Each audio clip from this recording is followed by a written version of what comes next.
আরেক সে বলেছে আমাকে নাকি ভালোবাসে, কিন্তু তাই বলে আমি তো তাকে ভালোবাসতে পারি না, কারণ তার আর আমার মাঝে আকাশ মাটির ব্যবধান।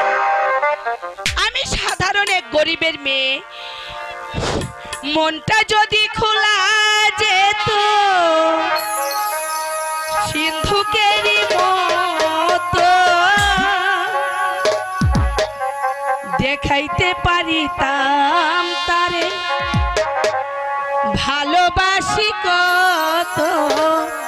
পাগল করিলে দিওয়ানা বানাইলা রে ও প্রাণ বন্ধুরে, সোনা বন্ধুরে, ও বন্ধুরে,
তাকে আমি বলে দেব আমি হলাম গরিবের মেয়ে, আমি তাকে কোনোদিন ভালোবাসতে পারবো না।